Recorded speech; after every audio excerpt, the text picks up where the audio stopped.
do you happen to have a match?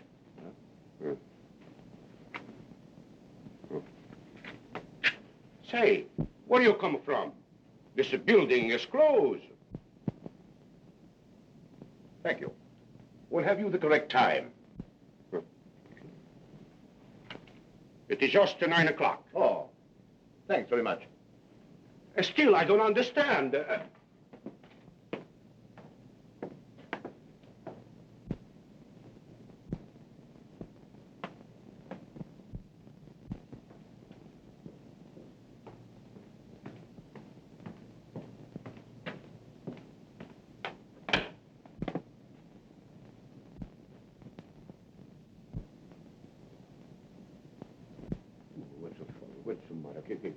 What you know,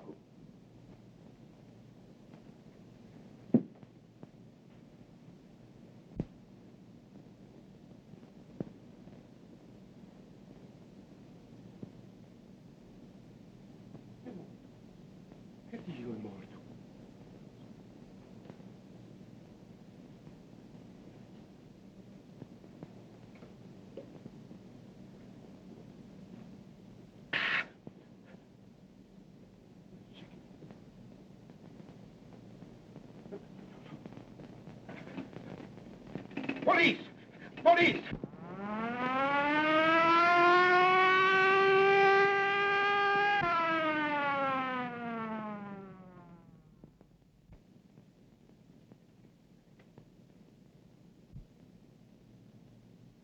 Death was caused by strangulation, Inspector.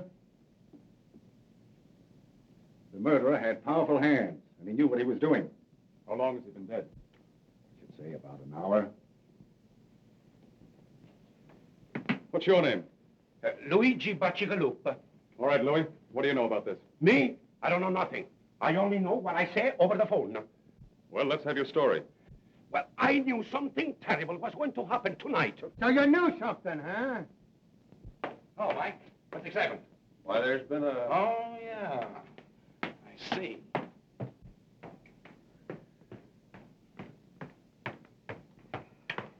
Hello, Kitty. Come on, Casey, give. I got a date with Inspector Riley. Sure you have. Only Riley don't know it. You go on in and tell him. Then he will know it. Come on, scram. Now, you know Riley always lets me in on a murder. How'd you know this was a murder? Easy. I made a quick checkup on the population of the city and found out we were one short. Yeah? Well, if you don't get out of here, we're going to be two short. Ah, you admit it. I'd be victim number 2, so who was number 1?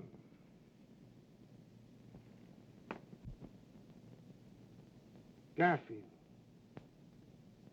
Garfield. Where did I read something about him today? Now listen here. I remember. The Garfield Investment Company was petitioned into bankruptcy this morning. Another stockbroker got in the way of all flesh. Another stockbroker? Say, Casey, run in and tell Riley I gotta see him. I got a clue. But, Come on now, Casey, come on. I'm sorry, sir, but that Burton guy from the Chronicle is outside. You mean inside? Now listen. All right, Casey. All right, boy. What are you doing here, Burton? Well, you know I always tag along with you on all your unsolved murders. I just thought I'd come along to see that you didn't break the record. Is that so? Well, don't break anything on this story till I tell you to, or there'll be trouble. Ah, you know me. All right, Casey.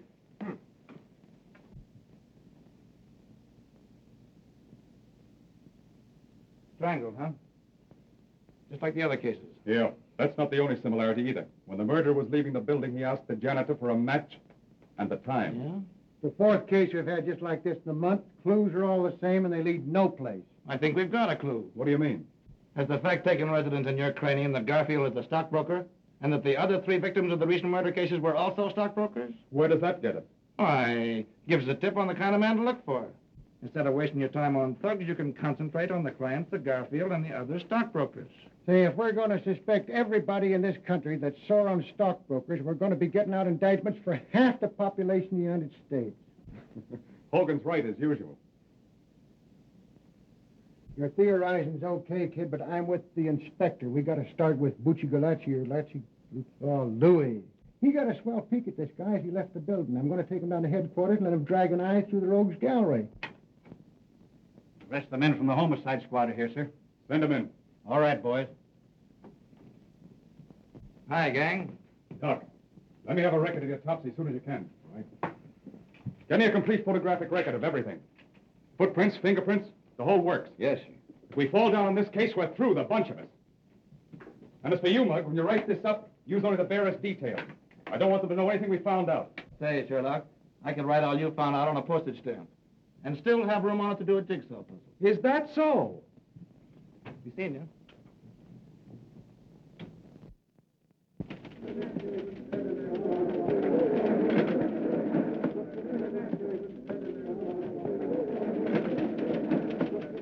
And that the opening of the opera season was a brilliant success is shown by the number of socially and financially prominent people who attended. The beautiful Mrs. Leland Gray Switzer lent a charming presence and was attired in a severe white evening gown covered by an ermine wrap. The lovely Miss Myrtle Hempstead was there also, and she wore a Running gown pants, football cleats, and a spray of rhubarb. And a good time was had by all because that worthless reporter from the Chronicle favored the gathering by his absence. As to what he was wearing, he was just wearing on everyone. How many times have I asked you not to spoil my record? About as many times I've asked you to marry me. Only up and up, Jerry. How about it? We get a place and raise some chickens? What do you say? Huh? Oh, Jack, I have so much to do. Go away. There you are. Marry me and I'll do all your work for you. I overheard the city editor say this morning that as far as your work was concerned, well, you better snap into it. Oh, yeah? For you, Miss Crane. Thanks.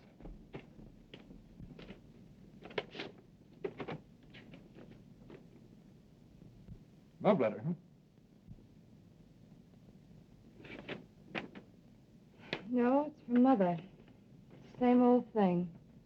Doctors, bills. I just can't seem to get anywhere. You're carrying too much of a load, kid. Why don't you let me help you? No, Jack. I couldn't do that. But if we got married, I'd have the right The to. right to let me saddle you with all my burdens. Is that it? Say, nothing connected with you could be a burden. You know I'm crazy about you. You've got enough on your shoulders looking after yourself, Jack. What's the matter? Don't you think I'm going to get any place? Not unless you settle down to some sort of serious work. You know, you can write a story with more punch and drama than anybody else in the game. Yet all you do is waste your time in sensationalism. Murders, kidnappers, frame-up, scandal. Well, these guys like Winchell don't do so bad. You're no Winchell, yes. Say, the only difference between me and Winchell is that he's been around more places than I have. But I'm catching up on him fast. Mm-hmm. Yeah. What do you think of the swell little murder we had last night, huh? Now, there you are.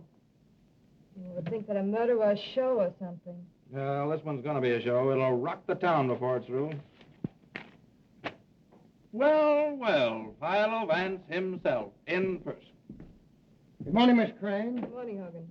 A little bit out of my precinct this morning, but I feel awful good just having solved the Garfield murder. You solved it. Why, you credit-snatching flatfoot. You know it was my idea to have the janitor look through the pictures in the morgue room. Say, if I hadn't agreed to Louis coming down to the Chronicle, what good would your hunch have been? You mean they've caught Garfield's murderer?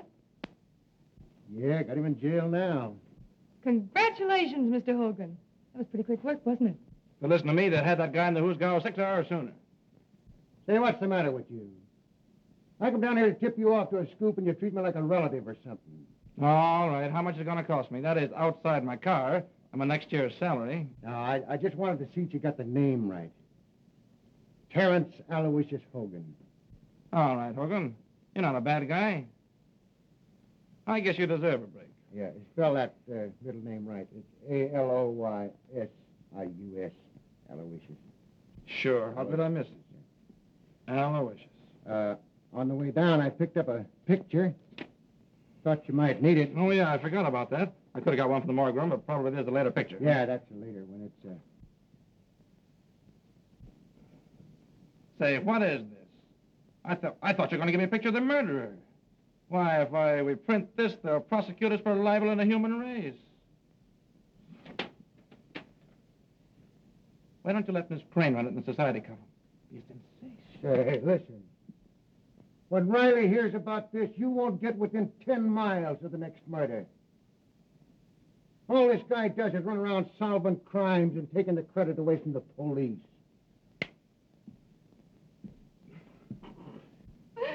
Poor Hogan.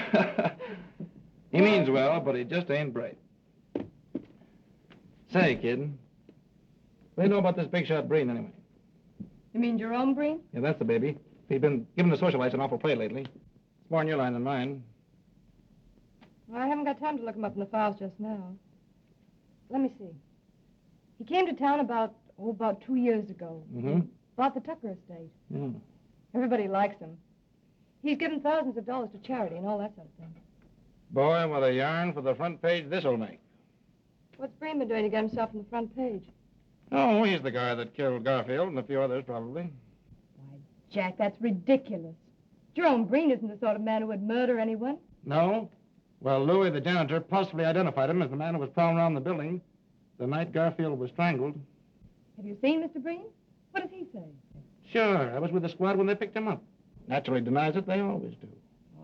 Jack, I think it's terrible to arrest a prominent man like Mr. Breen on so little evidence. Yeah? Well, we're going to have a whole lot more evidence before we get through. Now I see it. Just because you and the police department have a lot of unsolved murders on your hands, you're going to pin it on a man who's done more for this city than all the police and the newspapers put together. Say, why are you so hot for this fellow Breen, anyway? Because I know all the good he's done. His donation to charity, orphanages, hospitals. Yeah, that's a new gag nowadays. Charity covers a multitude of murders. It says here that the man the janitor identified spoke to him, right? Right. Well, perhaps you're forgetting the fact that Jerome Breen is both deaf and dumb. No, I know all about that. I interviewed him once. I had a hunch that he could do something with those hands besides talk with them. Jack, can't you see how your work is warping your mind? Why, all you're becoming is a trafficker in ruined reputations. Yep, me and Simon McGree. You see? It all comes back to what I said in the first place. We're always arguing. We can never agree on anything. The only thing for us to do is to get married. With your cruel attitude towards people, I wouldn't marry you if you were the last man in the world. Baby, if I were the last man in the world, I'll say you wouldn't marry me. You'd be run over in the stampede. Why, you...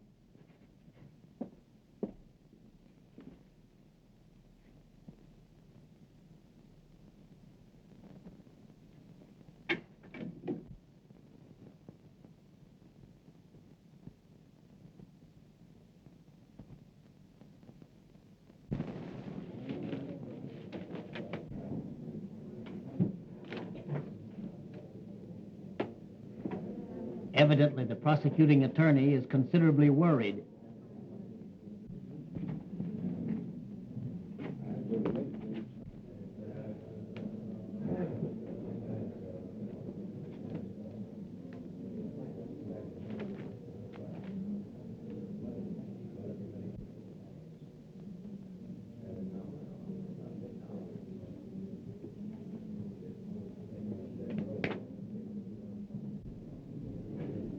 Mr. Breen says that if the prosecuting attorney has any hopes of winning the case, he should be worried.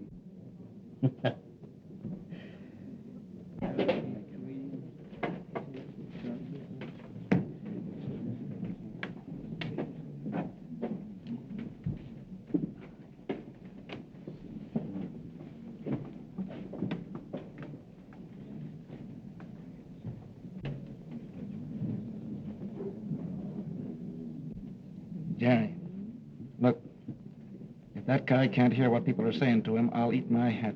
Oh, don't be silly, Jack. Why, all intelligent deaf people are lip readers. Oh, yeah? What do you think, Chief? Will they get a conviction? I don't know, Hogan. It's got me. All the state has to go on is the testimony of this janitor.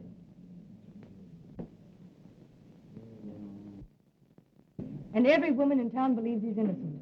Why, I was talking to the president of the Ladies' Auxiliary, and even she said that this trial was nothing more than persecution. Well, I don't blame them. They've been reading those soft soap articles of yours about poor Mr. Breen. But what about your stories? Calling him the Sphinx and everything. Well, Hey, the Supreme Court of New York now in session. The Honorable George Warren, Judge, presiding. Be seated.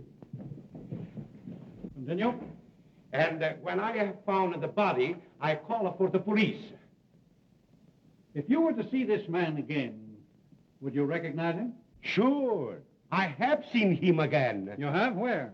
Right in this place. Order. Will you point him out to us, Luigi? Sure. That's him, down there.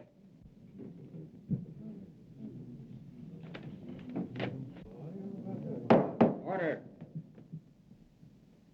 You're quite sure that you couldn't be mistaken? Sure. I saw him with my own eyes, and I heard him with my own ears. That's all. Your witness.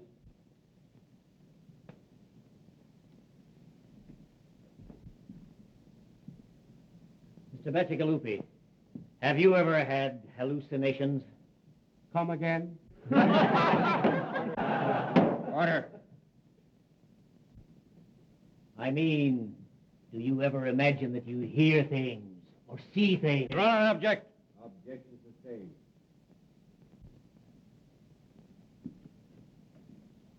Mr. Bacigalupi, you are positive that you heard Mr. Breen speak to you? Yes, sir. Suppose I should prove that it would be impossible for Mr. Breen to speak. Was you there? Order. What would you say if I tell you that we're going to prove that Mr. Breen is deaf and dumb? I say you were a screwy. Order.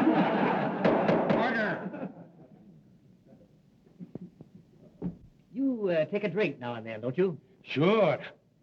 I have the cold almost all of the time. It was cold the night of the murder, as I recall. Maybe you took a few drinks of whiskey to warm you up. No, sir. No. Think now. That was 6 weeks ago. How can you be so sure? You mean I am sure that it wasn't a whiskey? Yes. I never took a drink of whiskey in all my life. What? It was a gin. Order. That'll be all.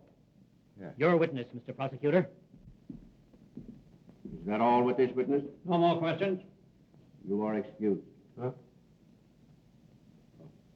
Thank you very much. Mr. Breen, can you tell us where you were on the night of the murder? Mr. Breen says that he was at home, in bed. Now, Mr. Breen, can you tell us of anybody who saw you at home on the evening in question?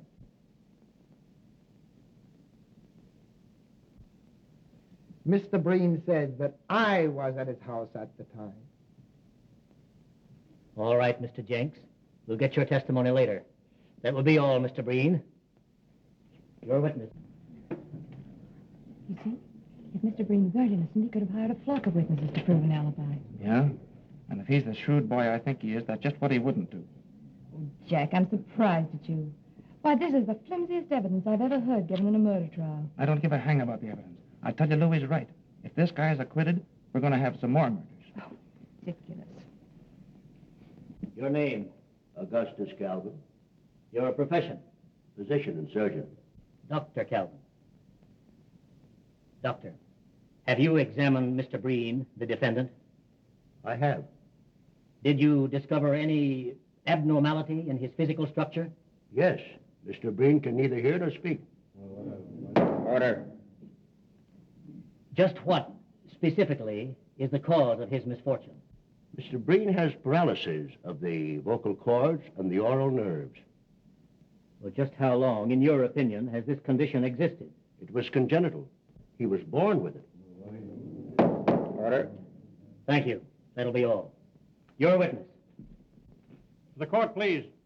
I move a recess until physicians appointed by the court have had an opportunity of examining the defendant. Motion granted. Court adjourned until 10 o'clock tomorrow morning.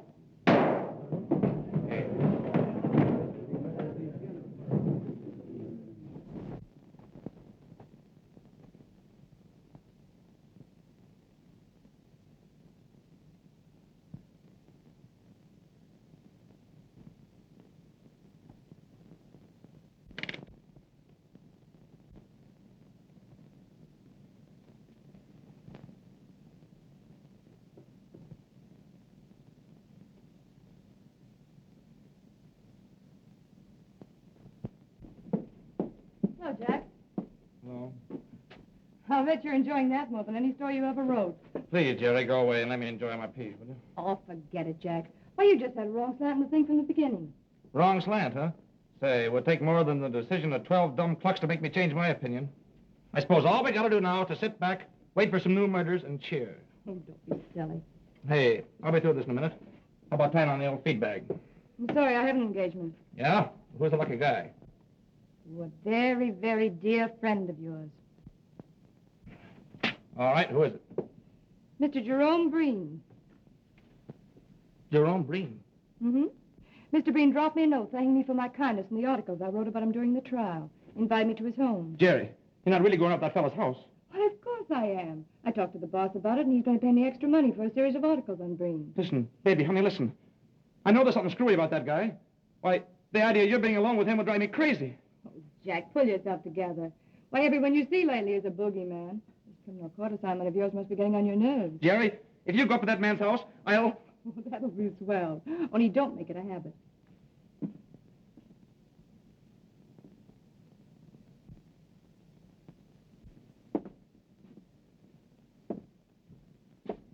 You, Mr. Burton?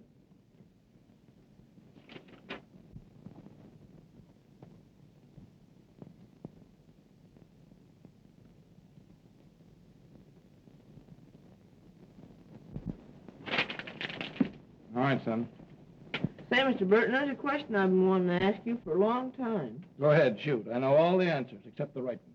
Well, you see, I sort of been wanting to become a great reporter, and I'd like to know how to begin. Well, son, when you find out how to begin to be a great reporter, let me know. And I'll start with you.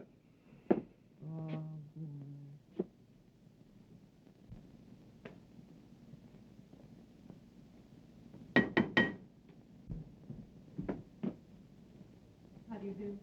How do you do, Miss Crane? Won't you come in, please?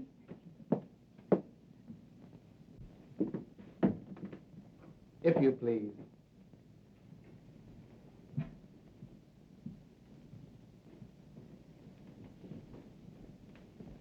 It was so good of you to invite me, Mr. Breen.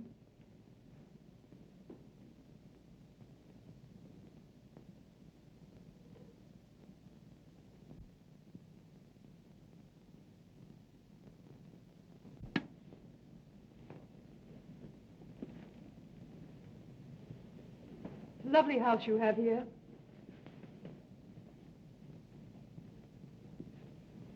Mr. Breen says that the house is far lovelier for your presence. I certainly wish to congratulate you on your acquittal, Mr. Breen. The whole thing was preposterous.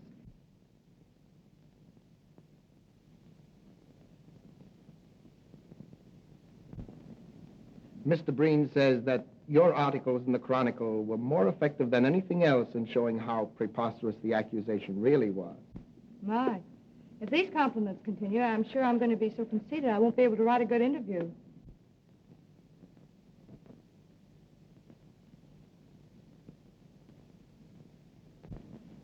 Well, why write one then? And Mr. Breen is afraid that an interview with him will have one boring necessity. I don't understand.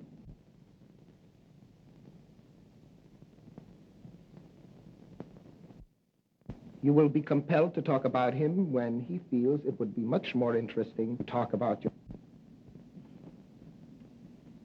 You know, Mr. Breen, an interview always begins in the same way. Where were you born? Mr. Breen has jotted down some of the facts of his life that might be of interest to your public.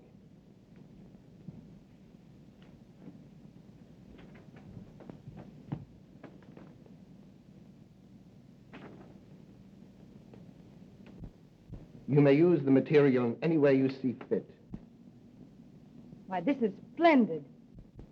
It'll be a very good beginning for the series of articles I have in mind. Mr. Breen says, and now you have no alternative except to talk about yourself. And now, Miss Crane, if you will pardon me, I shall make the tea. I do hope Mr. Breen isn't bored.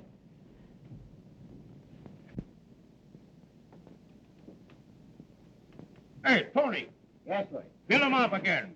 This, 3 points and 2 fifths. Pretty good, eh? Okay, Lloyd.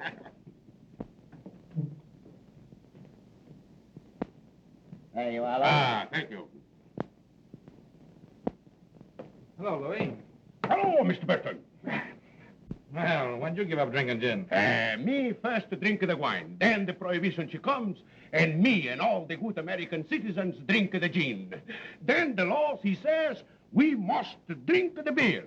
So me, Luigi Bacigalupe, drink the beer. Have one on me, huh? No, thanks. I'm not drinking. Kind of worried. What are you worried about? I am worried too. What you got to be worried about? I am worrying how I am going to get out of here. What do you mean? You see, it's like this. I eat the pretzels, then I get thirsty. I drink a glass of the beer, and when the glass of the beer goes down, I get hungry again, then I eat the pretzels, and I wonder, worry, what is going to be the end. Yeah, that's tough, all right. Hey, listen, Louis. Yeah, Are you dead sure it was Breen you were talking to the night of the Garfield murder? that's what I say in court, isn't it? Ah, I know, old man, but nobody seems to believe you. Now, after all, you know, you were drinking pretty heavily that night, weren't you? You might have been mistaken, huh? Say, Luigi Bacigalupe only make one mistake in his life, and I marry her. All right, now cut out the Second Avenue comedy stuff, will you, and listen to me. Maybe you did have one drink too many, huh? Maybe you were seeing things, huh? Say, a few shots of gins means to me as much as a glass of milk means to you. I was brought up in it. I mean, the gin, not the milk.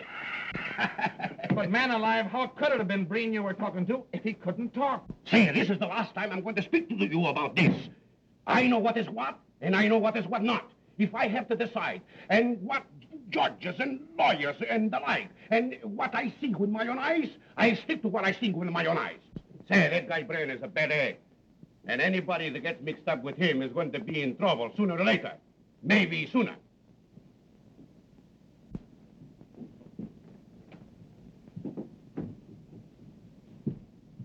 I don't believe Mr. Breen was expecting you, Mr. Werner. Well, I've got to see him. I'll wait. All right? But you must meet Mother sometime, Mr. Breen. I know you'd like her.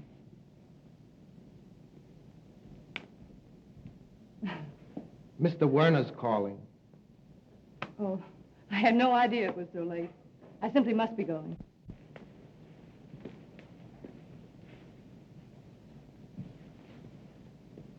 Mr. Breen says he hopes you will come often. He is very lonely. You're very kind. And it is so restful here. I'm afraid I'll wear out my welcome. Thank you. Goodbye.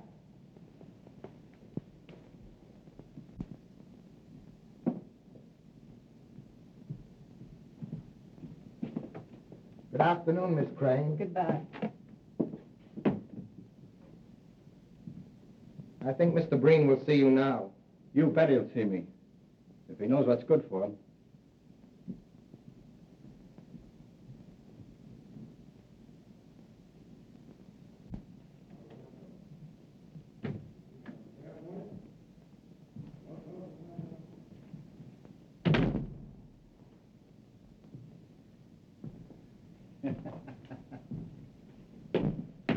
Oh, boys.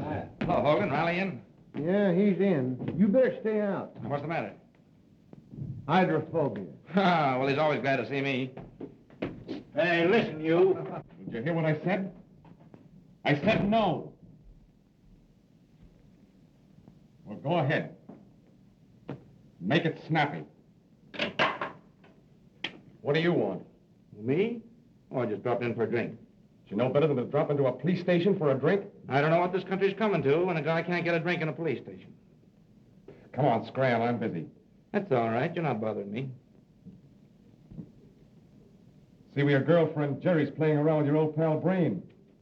Yeah, that's what's got me worried. Why don't you do something about it? I can't, Jim. I've talked to her till I'm blue in the face, but you know how a dame is. The more you knock a guy, the more she's for him. I'm sorry for you, kid, but I get grief of my own. I'm not in so strong with the police commission. Hey, Chief, there's a Mr. Werner here to see Burton. Werner? To see you? Oh, yeah, I forgot to mention it. I told him to meet me here. Say, what do you think this place is, a reception room? Listen, Jim, this guy may have a clue on the Breen case. He called me at my office, but I couldn't see him there on account of Jerry. Well, It's about the reward that my boss offered on the Garfield case, see? I wanted to hear him in case he has anything important to say. And what am I supposed to do? Play stenographer and take down a report of the conversation? No. You go in the other room and listen. I don't think a full view of that mug of yours will make anybody inclined to talk. Oh, is that so? Show him in, Casey. Huh?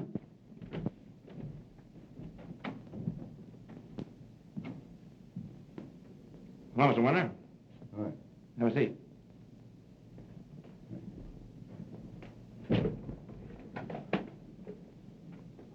I hope you don't mind my asking you to come here, but you see, there are reasons why I couldn't have you at the Chronicle. No privacy. It's all right with me. Besides, you might need the cops before you get through. Yeah. Well, Mr. Warner, what do you know? What do you know about Breen? And I know anything about Breen. I'm only a stockbroker's clerk. But I keep my eyes open. Yeah, but I thought that... I said I knew somebody connected with the Garfield murder. And maybe a few others. Well, as I told you over the phone, if you give us the right tip, there's $5,000 in it for you. Now get this, Burton. I've got a date tonight with a certain party. If he treats me right, there's no story. Well, where do I come in? You're going to be at my house at 8:30 tonight for $5,000. Either I tell you the story and get the dough, or it's no sale. But there's the address. Remember, 8:30. Oh, and another thing. If you should get there before me, don't say anything to my mother. She thinks the party I'm dealing with is on the up and up.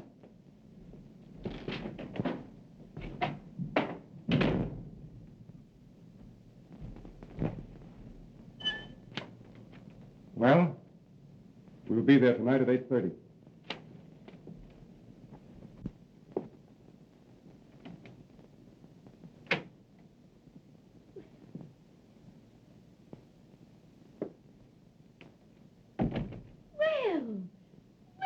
Mr. Breen, I didn't know Dave was expecting you. I think he's taking a nap. I'll go call him.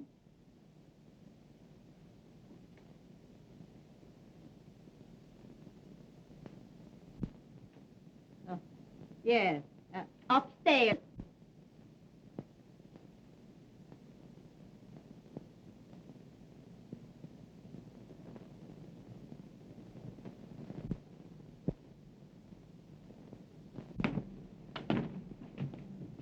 Well, I hope this isn't another wild goose chase. Well, anyway, it won't be a total loss. It's a good speakeasy in the same block. Find the wisecracks.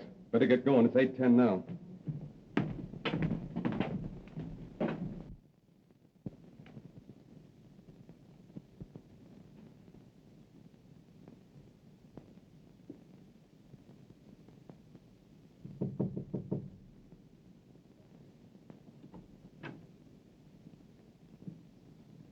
Mrs. Werner, do you happen to have the correct time?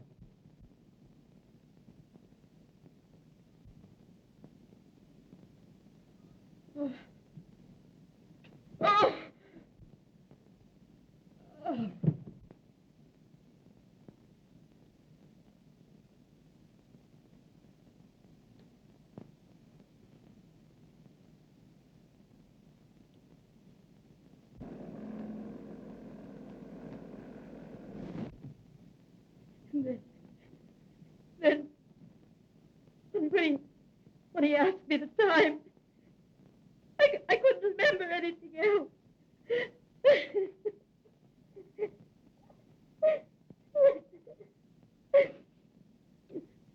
Oh, let me go up to him. Oh, you mustn't do that, Miss Werner, please.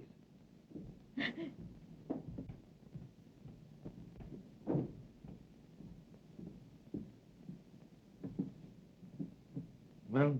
Same as the others. He's dead. I knew it.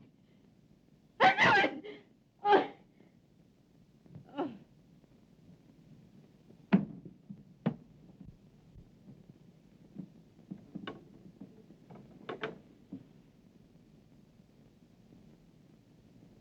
What are we going to do?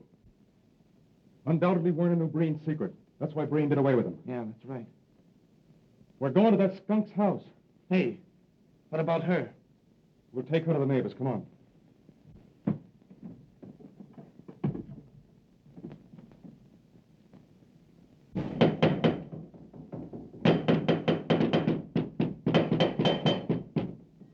Breen? Why, he... Come on, Riley.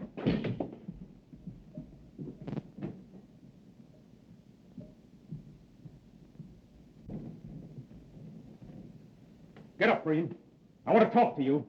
I say, sir, you've no right. Shut up, you. I'll make my own right. Breen, you murdered Werner. We've got the goods on you. Mr. Breen says you'll talk to him civilly or you'll leave his house. I'll talk to him civilly with a poke in the snoot. Breen, a man named Werner was murdered tonight. His mother will testify that you did it.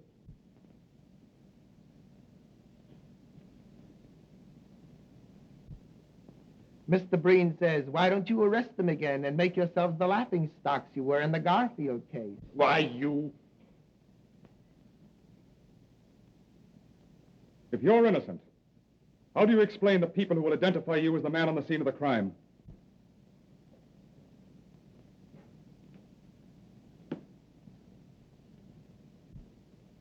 Mr. Breen says, if you look at the matter calmly, it is easily explained. The watchman on the Garfield case was obviously drunk and might have identified anyone. And Mrs. Werner, after her son was murdered, probably had an hallucination caused by what she'd been reading in the papers.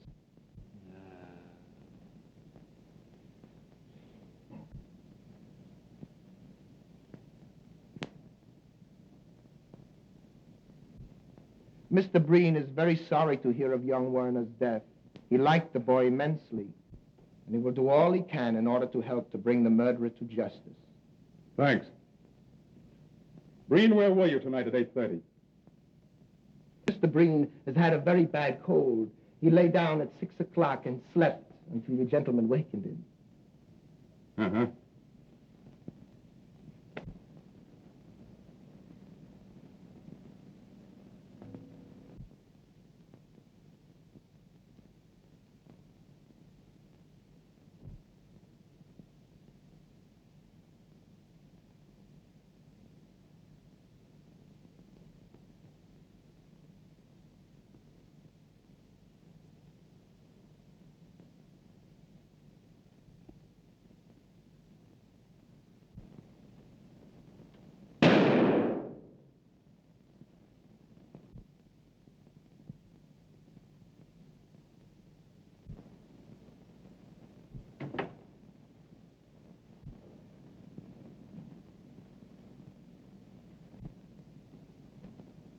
Say, why should Breen have a piano if he can't hear music?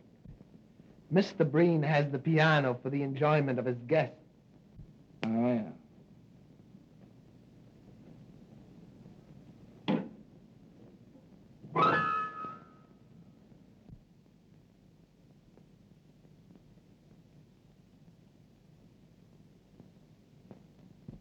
Come on, Jack. There's nothing else for us to do here.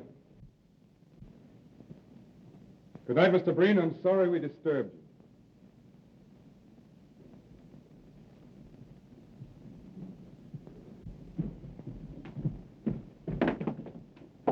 Good night, gentlemen. Say,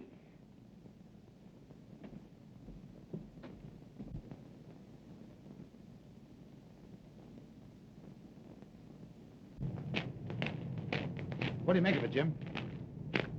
I'd like to know how he could hear that piano when I couldn't get a tumble out of him firing off a gun. What makes you think he could hear me at the piano? I was watching him. He heard you all right. Where does that get us? It gives me an idea. I'm going to sleep on it, and if I feel the same way in the morning, I'm going to bring the squad over here for a showdown. Yeah, but Chief. See me at my office at 9 o'clock in the morning. Well, listen, can't you give me a tip of some kind? Don't want to discuss it. That's all I've got to say. Well, listen, you know, I've been...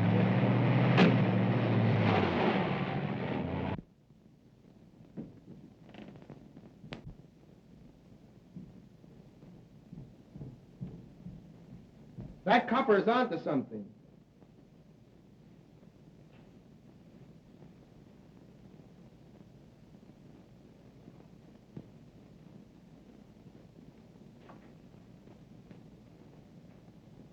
I also found out that reporter guy is sweet on the Crane dame. If you don't look out, you're going to spoil a swell racket just on account of a skirt.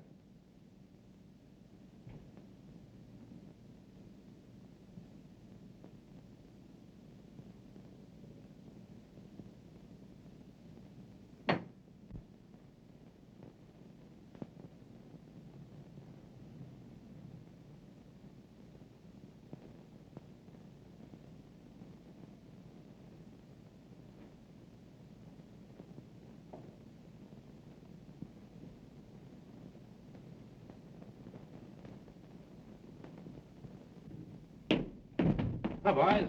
Hi, Casey. Hey, wait a minute. Who do you want to see? Oh, Riley. I got a date with him this morning. Well, you won't see him. Yeah, who says so? I say so. He's dead. Riley. Yeah. The chief was found murdered early this morning. But where? How? You'll have to ask Hogan. He's been put in charge of the precinct.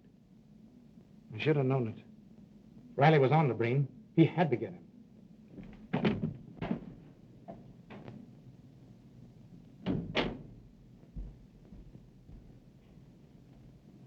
Hogan, how did it happen?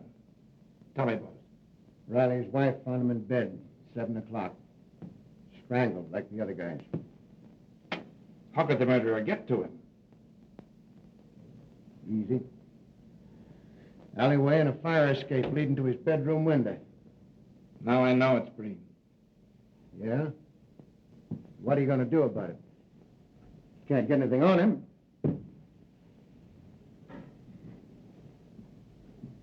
What a swell break I get.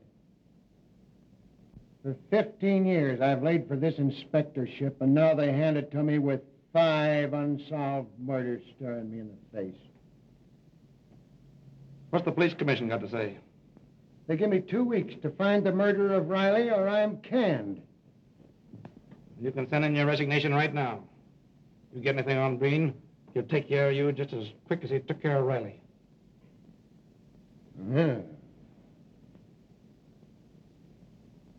I wonder why he went after Riley. Riley found out some kind of clue at Breen's house last night. He's going to tell me about it this morning. Breen got wise to him, pumped him off. What was you and Riley doing at Breen's house last night? We went up there on the Werner murder. Couldn't get to first base. And what's the lowdown on that Warner case? I was somewhere else. He got Werner for the same reason. Werner got wise to his secret. I tell you, that guy Breen's a maniac. He'll kill anybody who finds out about him. I wonder who else might stumble on to that guy's secret. We might just as well tip him off to stay away.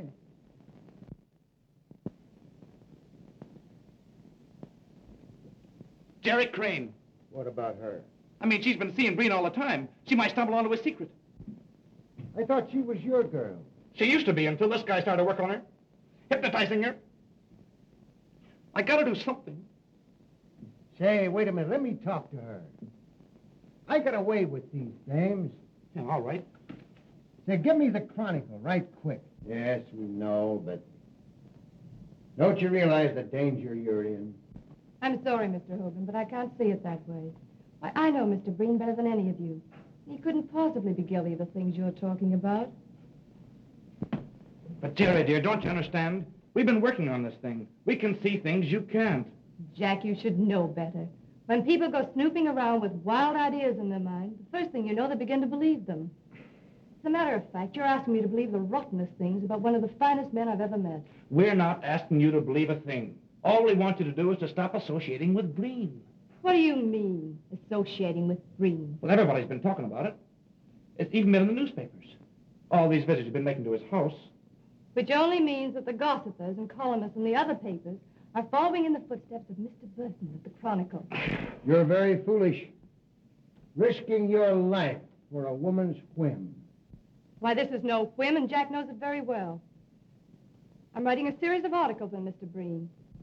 I'm being well paid, and I need the money badly. All right, then, chuck your articles. I'll give you what you need. We've been through all that, Jack. How many more articles have you got to write? You've written a dozen now for a guy who doesn't even write a short obituary. Well, that's really my business. Supposing I make it my business. Now, see here, Mr. Burton. I like Mr. Breen, and I'm going to see him whenever I want to. But, Jerry, listen, honey, don't go now.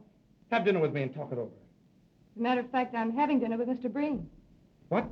Don't you realize that bird has bumped off 2 men in the last 24 hours? Don't that mean anything to you? What? Yes.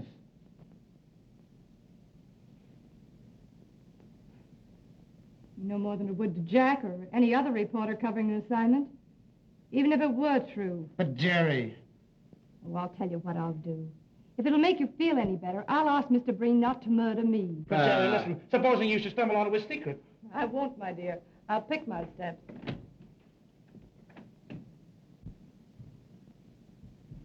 Hogan, I don't care what she says. She's liable to go up in the house tonight and never be heard of again. Send Casey in here. We've got to do something. Calm down now and let me handle this, will you? You want me, Chief? Yeah, I want you and Sullivan to watch that Breen house. Jerry Crane's going over there tonight. If anything suspicious happens, telephone me here. Oh, thanks, Hogan. You're a pal. I'll go along with the boys and help them cover the house. Yeah, and I'm going to get into a jam over this. It's against the commissioner's order to have anybody watching us as suspected of a felony. Felony? Say, what do you think this is, a picnic? I don't like dames. I never did like dames. I'm going to get canned for protecting one when I ought to be giving her a good swift kick in the slacks. You're right, Chief.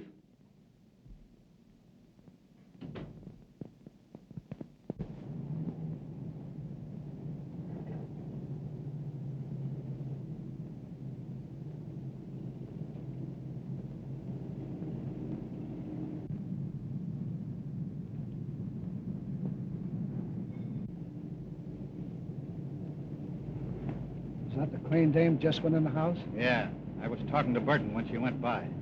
Just our luck. She's a good-looking dame. We're liable to have to wait here for hours. Well, it's Hogan's orders. We better keep circling the block.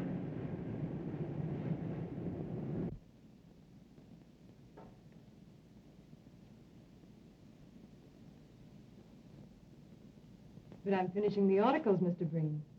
I really don't think I should impose on you anymore.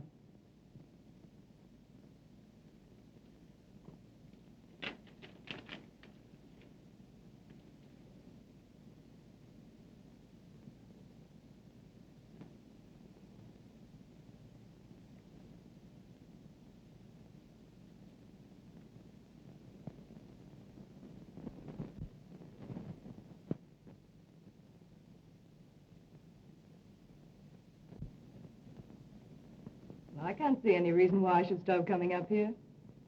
You seem like an old friend whom I've known for years.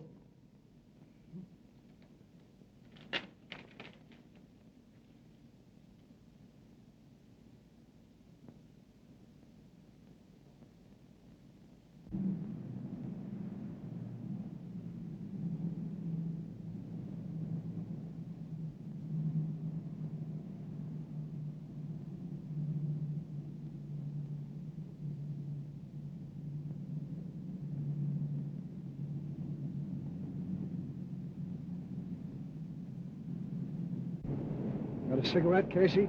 Sure.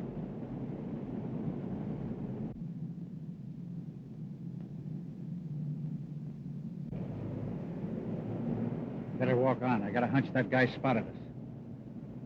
Well, so long. So long.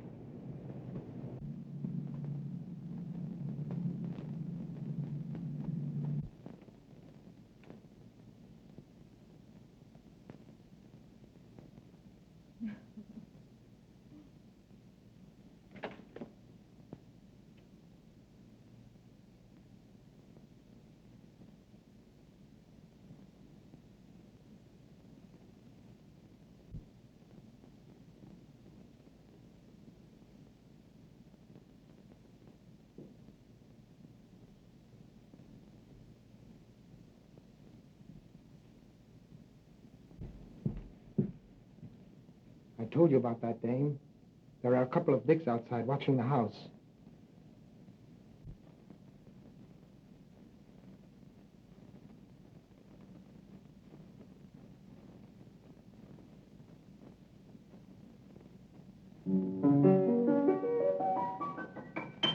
I told you.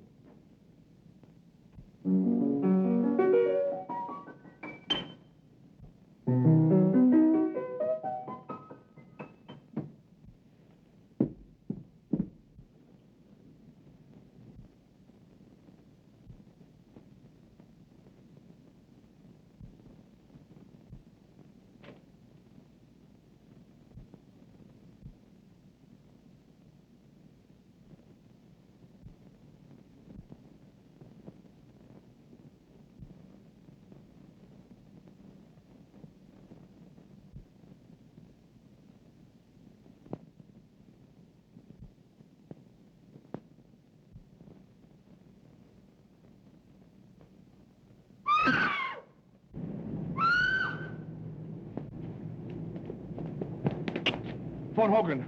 Come on, Casey. Quick.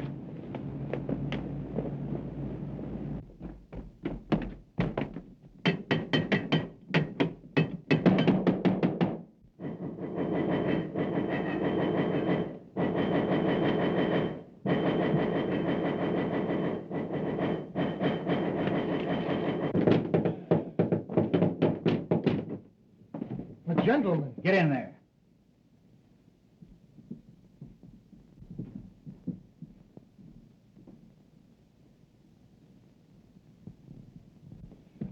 Where's Jerry Crane? Now listen here, You shut up. What have you done with her? Casey, I'm going to search the house. Keep these two birds covered. Right.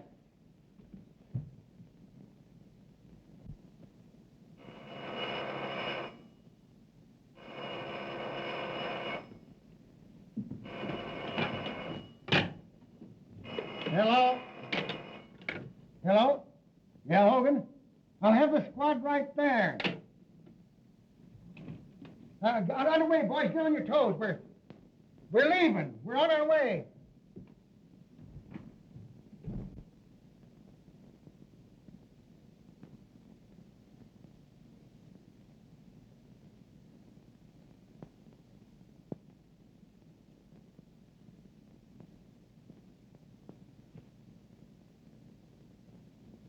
Hey, do you think I'm going to believe any of that junk you've been writing?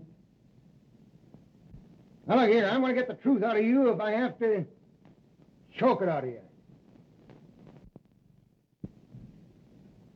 Any luck? Not a sign of her anyplace. The joint's empty. What's he say? Oh, that guy can lie fast as he can write. He says Miss Crumb here at all tonight. Didn't you tell him we saw her come in? Yes, he says that's a maid, and she went out the back door. Say, if you know what's good for you, you'll come across. The minute I find out anything's happened to that girl, you'll be on the business end of a bullet.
Hey, can that racket.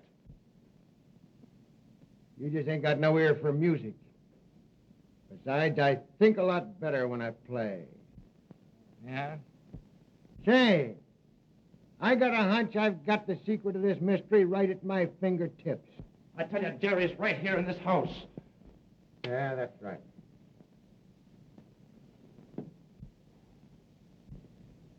Say, didn't Riley say something about getting a clue around here? Yeah, he said something about Breen being able to hear the piano. Yeah.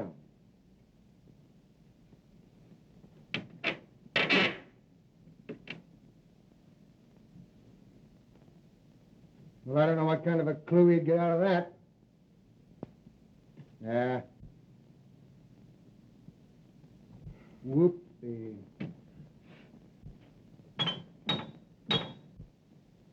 Look!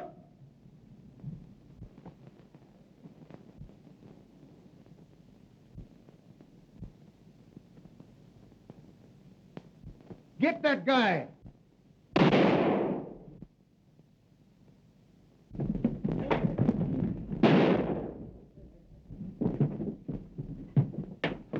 Jerry. Take it easy. You all right? I'm just a bit shaky.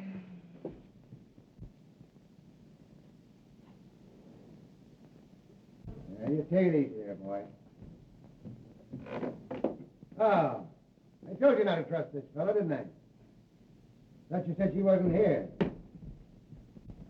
The other guy's dead, Chief. Yeah? Watch him.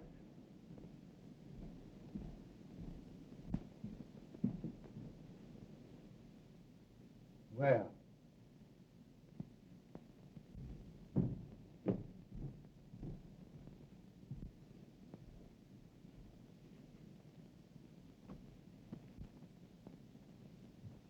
They're just like as two peas in a pod.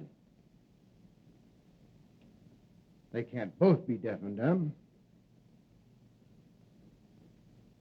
I wonder which one of them we plugged.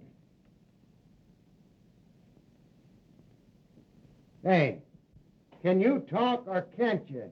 Now, I'm going to tell you right now, I won't believe a word you say. All right, gentlemen. I'm ready to talk. It's my duty to tell you that anything you might say will be used against you. Nothing will ever be used against me. No? Well, begin, and don't talk so much. Well, we're waiting. The mystery of the Sphinx, as you gentlemen of the press have done me the honor of calling me, should now be really quite obvious. Whenever I found it necessary to remove an obstacle, it was quite simple to establish a perfect alibi. My twin brother temporarily assumed my identity, and he being a real deaf mute, well, of course, would naturally discredit any witnesses who might testify that he had spoken to them. How successfully my little scheme worked could be attested to by the police departments of other cities beside your own. My only oversight was my inability to foresee an inspector with a talent for the piano.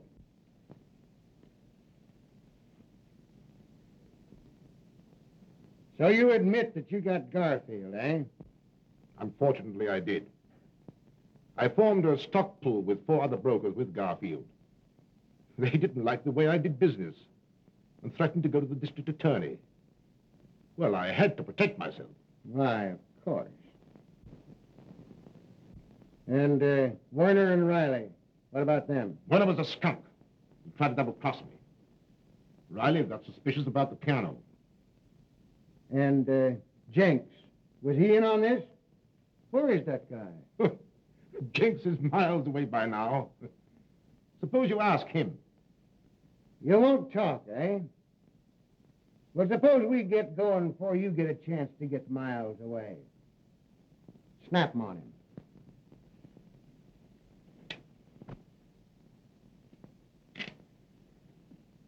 All right. I'm ready. No.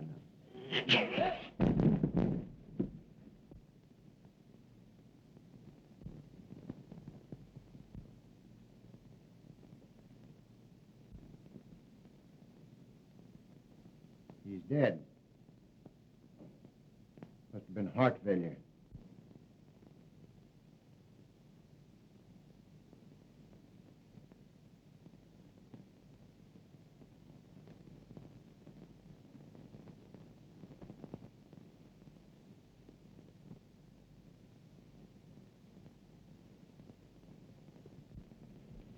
There you are. Careful. What's that, a souvenir? That's how he died. Poison. What are you trying to do, kid me? It's a medieval poison ring. If you press it right, the plunger comes out and pricks the finger. Oh. You know, I suspected something like that all the time. Yeah. Sullivan, take care of that, will you? And, Jack, I guess I've been pretty stupid. Well, I'll let it go this time, but from now on, I'm wearing the brains in this family. This family? Aren't you working a little fast? You bet I am. We're getting married. I'm going to raise chickens. You're going to raise... How about it, Mama? All right, boys, I'll see you pretty quick. You take care of it. Oh, excuse me. All right, all right. Well, Inspector, I guess you'll keep your job after all, huh? Yeah. I'll keep the job. And you all laughed when I sit down at the piano.